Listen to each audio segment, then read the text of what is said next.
para tener pues, los datos, ¿verdad? Clínicos, los datos de referencia, cuando vayamos a ver algún estudio de tipo radiológico, cuando vayamos a hacer un estudio o se solicita un estudio de broncoscopía o bien una biopsia líquida, ¿no? Esa es la importancia del conocimiento desde el punto anatómico, desde el punto de vista respiratorio. El día de hoy vamos a abordar con generalidades ya anatómicas y fisiológicas lo que es nuestro aparato respiratorio.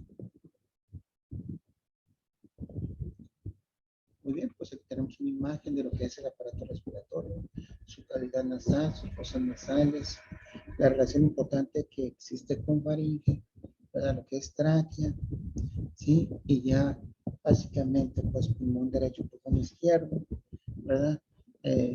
Bronquios, bronquiolos y pulmones, ¿verdad? Sí, como vimos el día de ayer, esos pulmones que están envueltos por dos pleuras, tanto visceral como parietal, ¿verdad? Y que conllevan, pues, a la unidad, a los factores que nos hacen posible respirar. Esto es tan importante y lo vamos a ver desde el punto de vista clínico cuando tengamos a un paciente que hasta con un simple aleteo nasal o la no existencia de aleteo nasal nos van a dar datos clínicos en sospechar patologías, ¿verdad? Así como su estado neurológico, ¿verdad? Sus niveles de glucosa, etcétera, etcétera, ¿verdad? Muy bien.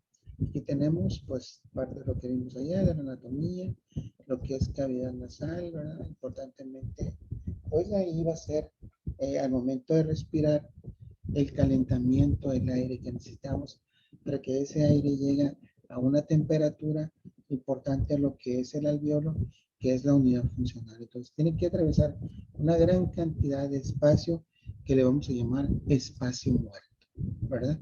Dentro de lo que es desde el punto de vista fisiopatológico. Y aquí tenemos las subdivisiones que existen, ¿verdad? Como son la zona de conducción que mencionábamos, desde la cavidad nasal, ¿verdad? Hasta los alveolos, y lo otro que es la zona respiratoria, básicamente la unidad funcional, que vendrían a ser los alveolos, ¿verdad? Pulmón derecho, pulmón izquierdo, las diferentes características que vimos ayer desde el punto de vista anatómico, ¿verdad? Y el músculo más importante que tenemos, el diafragma de la respiración, que vamos a ver cómo se relaciona importantemente con la primera ley que vamos a conocer, que es la ley de Bohr. Bien, tráquea, bronquios, bronquiolos, una dimensión para ubicarnos desde el punto de vista anatómico, ¿verdad? Y la relación tan importante que existe con el aparato respiratorio en su secuencia anatómica, ¿verdad? La tráquea pues, es un tubo en promedio de 3 a 12 centímetros, diámetro de 2 centímetros, esto es longitud y diámetro, ¿verdad? 13 y 2 respectivamente, está por delante del esófago, ¿verdad? Importantemente, tiene una interrelación importante al momento de la deglución, está formado por anillos incompletos, se subdivide, ¿verdad? Como vimos ayer en bronquiolos, cómo va penetrando, como veíamos ayer, cómo esa subdivisión, cómo entraba, cómo estaba relacionado con, eh, eh, con la entrada de esos vasos que son importantísimos, ¿verdad?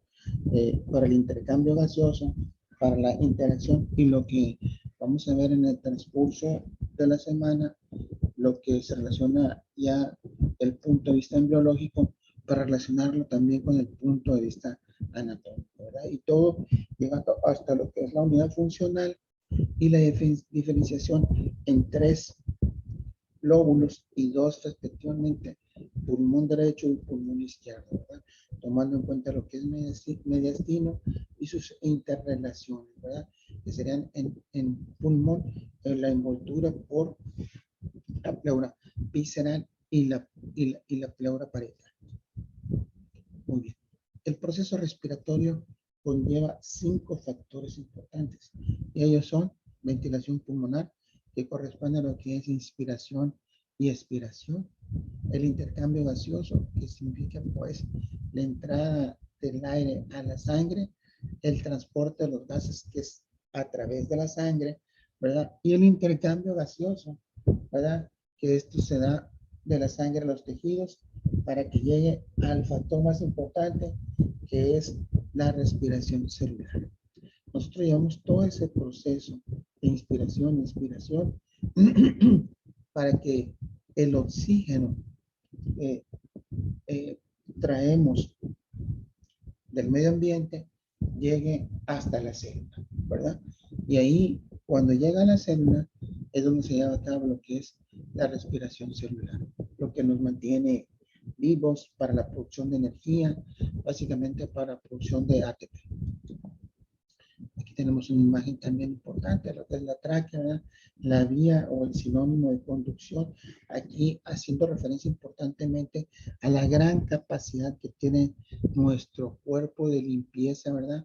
Cómo está constituido este tracto respiratorio por epitelios cilíndricos pseudoestratificado y ciliado, porque los cilios, ¿verdad?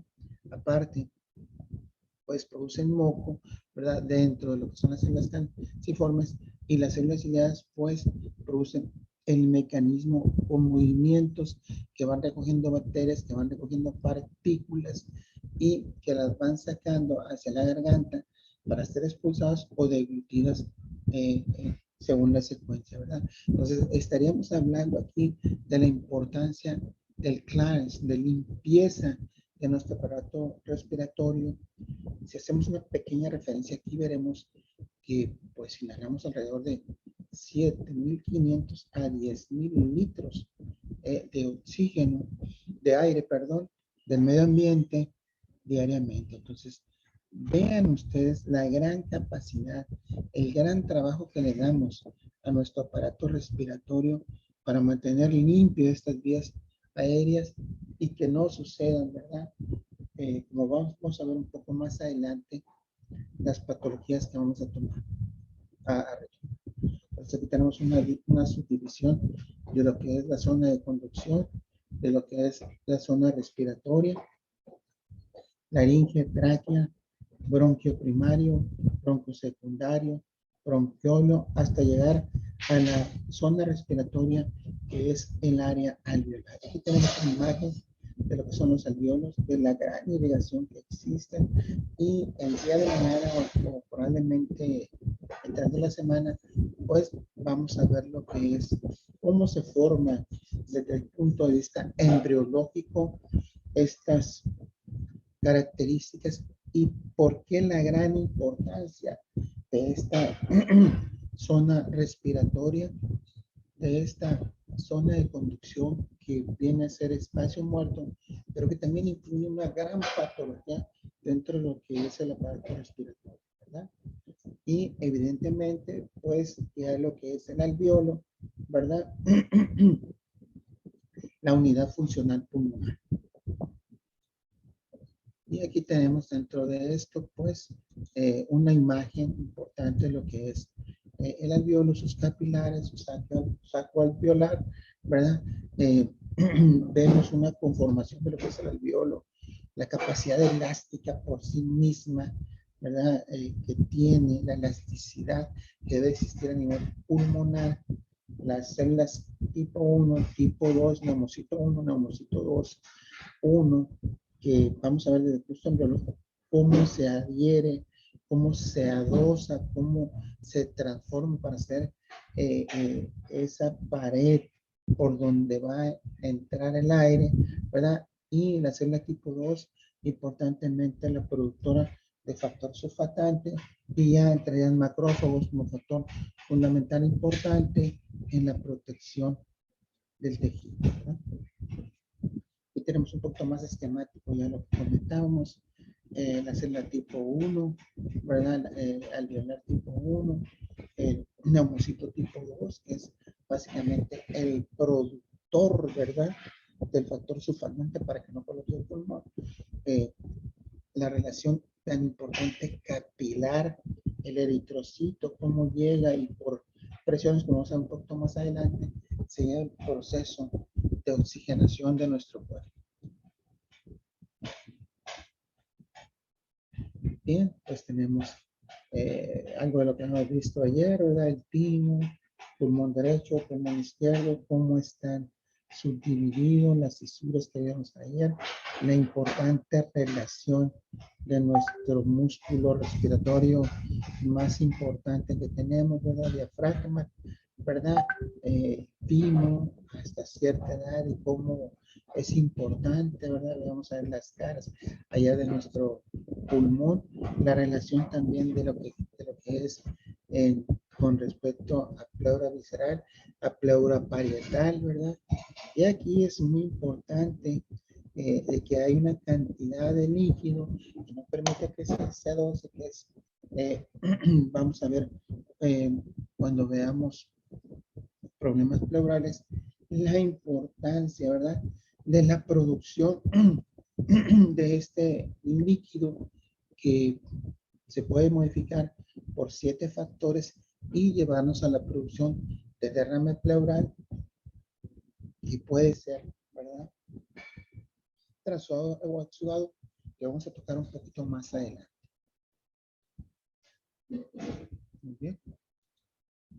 Ahí está la famosa ley de Boyle que habíamos tocado y que les decía que vamos a tocar. Esto establece que la presión de un gas en un recipiente es inversamente proporcional al volumen del recipiente. Esto es, un volumen, un recipiente tiene su volumen, pero en gas, pero si hay presión, esto lo va a modificar, ¿verdad? Si existe presión o aumenta esa presión ya existente, el volumen va a disminuir y esto va a ser la modificación y básicamente es emblemático. Aquí tenemos una imagen de lo que es la ley de Boyle en referencia a lo que va a ser nuestro diafragma para inspiración y expiración, ¿verdad? Entrada del aire, salida del aire, entrada del aire, salida del aire, ¿verdad? Lo vamos a ver un poquito más adelante, pero para que entiendan lo que es la ley de Boyle, perdón. Dentro de lo que es la mecánica ventilatoria, pues está la ventilación pulmonar que tiene dos movimientos, ¿verdad? Que es el volumen de aire que entra en expiración y la frecuencia respiratoria. ¿De qué depende la ventilación pulmonar? Pues de esos dos factores, ¿verdad? De lo que es el volumen en aire que entra, que es inspiración, y la frecuencia respiratoria. Es muy importante, ¿verdad? De 12 a 20 como normal. Vamos a tener una plática exclusivamente de lo que es oxigenoterapia y ahí vamos a tocar muy importantemente estos puntos. Tenemos los movimientos, ¿verdad? Que existen, inspiración y expiración. Ahí estamos viendo cómo nuestro músculo más importante, ¿verdad? El diafragma, claro que existen también músculos accesorios, ¿verdad? Que participan importantemente en lo que es la respiración, en inspiración y expiración, ¿verdad? Y aquí los tenemos, estos están subdivididos: músculos respiratorios, diafragma, intercostales externos, escaleno, esternocleidomastoideo, como músculos respiratorios. Músculos respiratorios serían intercostales internos y la pared abdominal. ¿Por qué a veces clínicamente nos llegan pacientes y que llegan a nuestras unidades con dolor abdominal y en realidad traen una neumonía o traen una insuficiencia respiratoria? Este es el factor. Se cansan esos músculos respiratorios de tanta respiración y lo que más lleva a nuestros pacientes a pedir el auxilio, pues es el dolor abdominal, ¿verdad?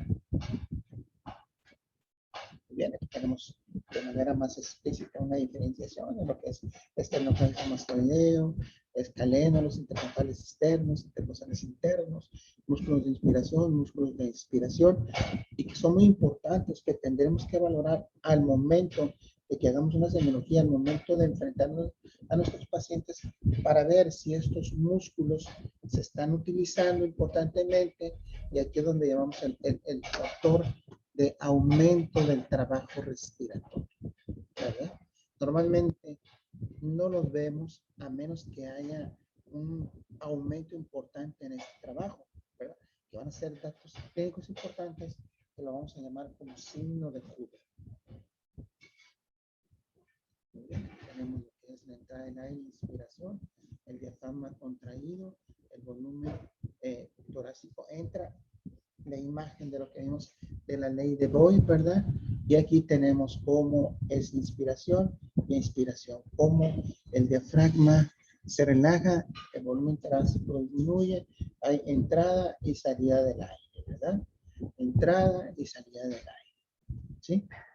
La inspiración siempre es un movimiento activo, la expiración en general es un movimiento pasivo, ¿verdad? Entonces, inspiración siempre es un movimiento activo, la expiración en general es un movimiento pasivo, ¿sí? Aquí tenemos el reposo, atmosféricamente está igual, pero si inicia la inspiración, el trabajo, la presión alveolar es menor que la atmosférica, ¿verdad?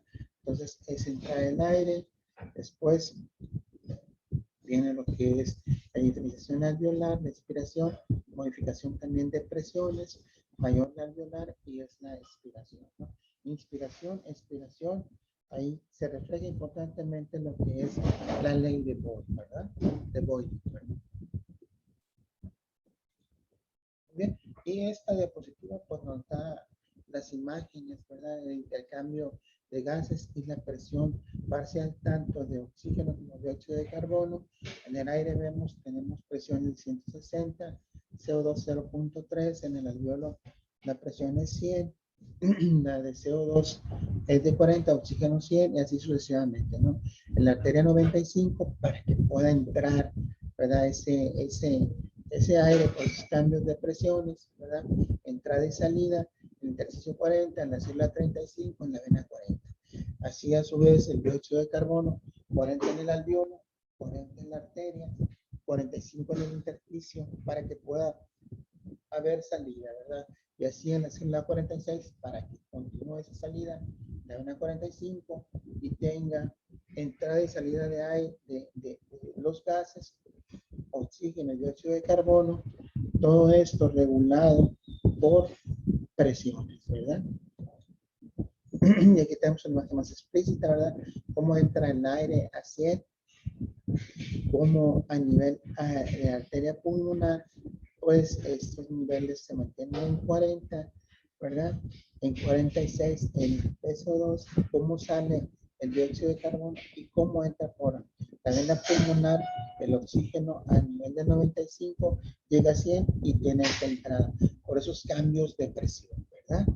A su vez, salida y entrada. Entrada de oxígeno, salida de dióxido de carbono. Y para delimitar, para hacer una medición de esas presiones, tenemos el estándar de oro que es la espirometría, inspiración, expiración. Es un aparato que vamos a analizar un poquito más adelante, ¿verdad? Y aquí tenemos los volúmenes, ¿verdad?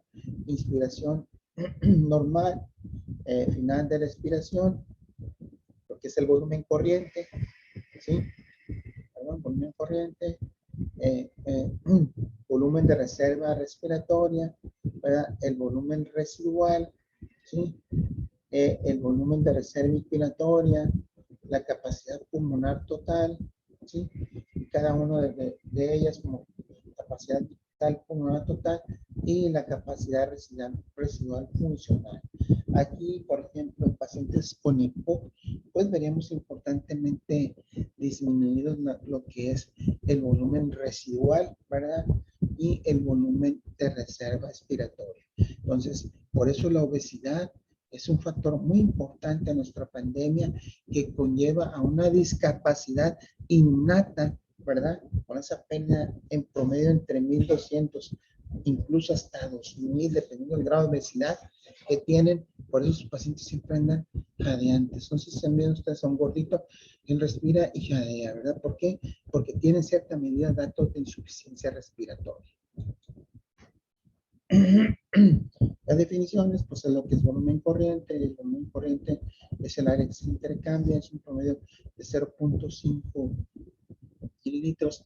La frecuencia respiratoria en promedio son 12 en reposo, de 12 a 20 como normal, ¿verdad? Y para hacer un cálculo, pues se multiplican, ¿verdad?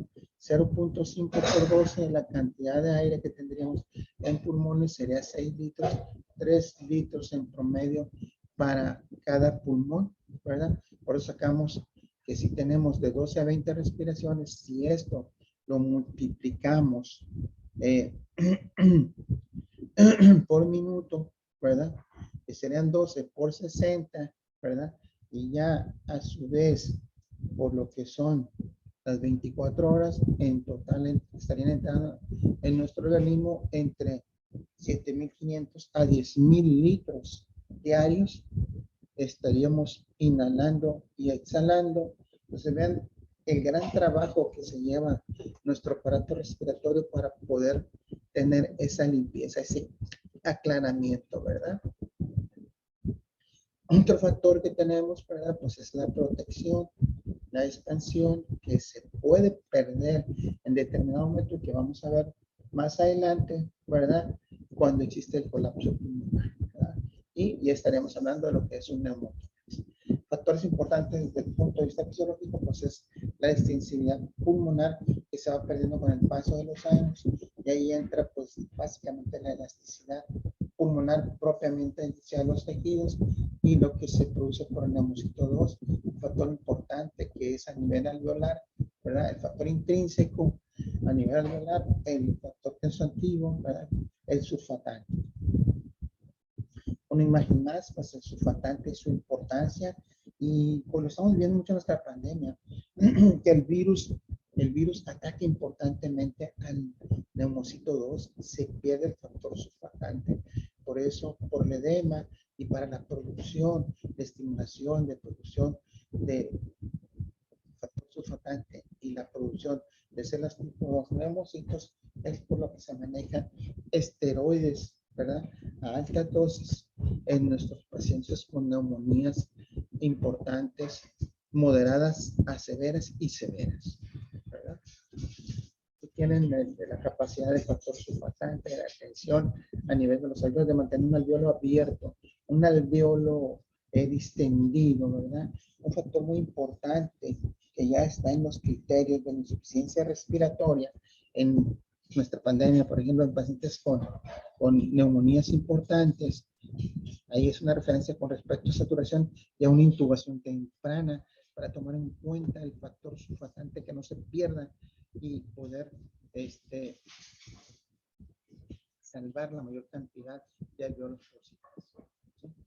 Tenemos lo que son la resistencia. La resistencia es importantemente desde el punto de vista de elasticidad, desde el punto de vista dinámico, que vamos a ver cómo se modifica más adelante en las diferentes patologías, ¿verdad? Una necesidad propia del pulmón que se va perdiendo, le digo, con la edad, y la dinámica. La dinámica, esto es el factor de flujo, ¿verdad? En ese espacio muerto que hemos visto. Ahí está importantemente el espacio muerto y el factor flujo, el factor espacio de conducción, ¿verdad? Que un poquito más adelante vamos a tocar, ¿verdad? Ya en la patología estructural. Y ya el transporte de oxígeno, ya propiamente dicho, dentro de nuestro organismo, la hemoglobina, como es 200 veces más afín al monóxido de carbono. Esa es la importancia que debemos tomar en cuenta en pacientes que están en incendios, ¿verdad? La gran cantidad de monóxido de carbono, y por qué inmediatamente vamos a utilizar oxígeno para tratar, ¿verdad? De alguna manera de liberar, y a veces que tenemos que intubarlos y hacer ciertos criterios de ventilación para poder sacar esos niveles tan elevados de PCO2, ¿verdad? Y evidentemente, pues a ciertos niveles, pues va a haber lo que es la muerte por hipoxia sin cianosis. El transporte de dióxido de carbono es muy importante, y ven ustedes, los dos iones más importantes en nuestro organismo para regular el pH, pues es el ion bicarbonato y el ion dióxido de carbono. Entonces, vean ustedes, el 65% se transporta a nivel de ¿qué? De bicarbonato. Cuando veamos asometría, pues vamos a hacer un hincapié y vamos a ver por qué el bicarbonato se eleva tanto en pacientes con hipoxia, en pacientes con retención de CO2, y ahí tenemos el porqué, ¿no? El 65% se transporta a través del ion bicarbonato, el 25% a nivel de hemoglobina y un 10% que está disuelto a nivel plasmático, ¿verdad? Y todo va básicamente, pues, ¿qué? A lo que es la respiración celular, ¿verdad? ¿verdad? Que se va a llevar a cabo a nivel mitocondrial. El nivel mitocondrial va a ser básicamente, pues, ¿para qué? Para producir ATP. Esa molécula que nos mantiene vivos, que nos mantiene en ese enorme trabajo que realiza nuestro organismo para la producción de energía, ¿verdad? Desafortunadamente somos organismos que necesitamos energía y que nuestras células pues tienen que trabajar importantemente, y un punto álgico fundamental es el oxígeno para la producción de ¿qué? De ATP. Aquí tenemos lo que es la respiración aeróbica y lo que viene a veces nuestro organismo cuando hay ciertas patologías. La anaeróbica, aquí la aeróbica, ¿verdad? Pues la transportación de oxígeno para la producción, oxidación de ácido clorhídrico, el ciclo de Krebs, la cadena de respiración y fosforilación oxidativa, la glucólisis, que se ve importantemente desde el punto de vista metabólico, ¿verdad? En estos pacientes cuando hacen alteraciones, por ejemplo, de los niveles de glucosa, que también son puntos también muy interrelacionados, pues somos un organismo, un conjunto de acciones para llevar a cabo la formación de energía. La regulación de la respiración pues va a ser mediante los niveles de oxígeno y dióxido de carbono. Vean ustedes qué tan sencillo, qué tan fundamental, pero qué tan importante, ¿verdad? Va a ser esto, y todo va a ser mediado por los niveles de dióxido de carbono y oxígeno, ¿verdad? Estos centros pueden estar distribuidos en diferentes partes de nuestro organismo, cabello órtico, aurículas, en tejidos, ¿verdad? Y propiamente dicho, los centros respiratorios que van a estar regulando esto, que se va a encontrar en el pH, cómo se va a mediar o cómo va a estar mediado importantemente por los niveles y la relación que exista, ¿verdad? Entre el dióxido de carbono y el oxígeno. Y el otro ion también importantísimo, que es, ¿verdad? El bicarbonato. Bien. Entonces, ¿qué va a modificar el número de respiraciones? Pues evidentemente el ejercicio, las emociones, cambios de presión, cambios de temperatura, ¿verdad? Las necesidades de nuestro cuerpo van a mediarse por interacciones importantes según las necesidades de nuestro cuerpo para la producción de energía. Y la regulación importantemente, pues como veíamos parte de esto, pues es mediado a nivel sistémico, los factores buffer del organismo, la interrelación que tenemos a nivel de todos los tejidos, de todo nuestro organismo. ¿Para qué?